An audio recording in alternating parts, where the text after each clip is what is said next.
Bonjour, je m'appelle Yves Lancien, je suis joueur d'échecs amateur de 3e catégorie, mais je donne des cours d'échecs au club d'échecs 608, rue de Vaugirard, à Paris. Et je vais vous expliquer aujourd'hui comment on joue aux échecs, comment se déplacent les pièces aux échecs. Alors, on va commencer par le pion. Le pion, il se déplace de façon particulière dans la mesure où, quand il est à sa case de départ, le pion peut sauter une case, c'est-à-dire bouger de 2 cases. Sinon, il ne se déplace que d'une case, il pousse que d'une case. Sa particularité, c'est que quand il arrive sur la 8e rangée ou sur la 1re rangée, il se transforme en dame. Une des particularités du pion, c'est de prendre des pièces ou d'autres pions sur le côté, à droite ou à gauche. Alors, admettons la position suivante.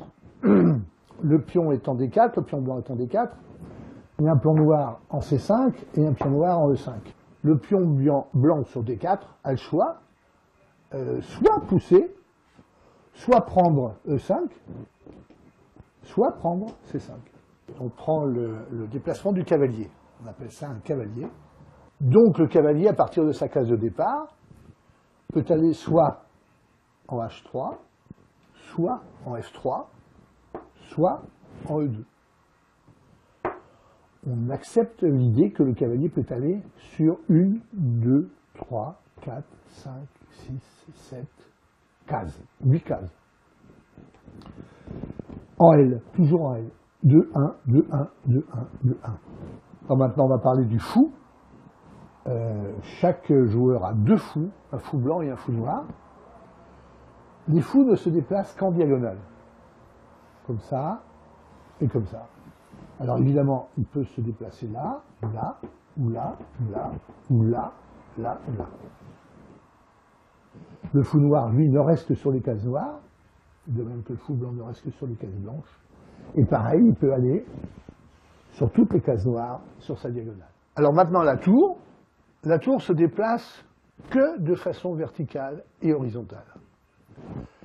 D'une ou plusieurs cases, comme on veut, c'est-à-dire que la tour sur A1 par exemple peut faire toutes les cases sur la colonne A et toutes les cases sur la rangée 1. Alors on passe à la dame. La dame, elle, a toutes les possibilités du fou et de la tour. C'est-à-dire qu'elle peut se déplacer verticalement, horizontalement et diagonalement.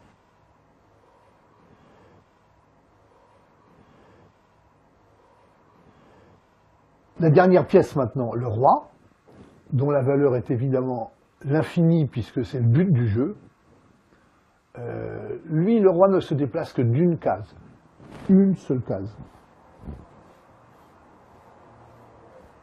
C'est-à-dire que s'il est sur une case du milieu de jeu, il peut aller sur la case C6, D6, E6, E5, E4, D4, C4, C5. Vous connaissez les déplacements des pièces, les différentes pièces. On peut, à partir de là, commencer à jouer aux échecs. Ces déplacements sont infiniment simples, mais le jeu d'échecs fait qu'on peut obtenir des positions extrêmement compliquées que les ordinateurs les plus évolués n'ont toujours pas résolues. Si vous donc voulez en savoir plus, venez nous voir au Club 608, au 103 rue de Vaugirard à Paris.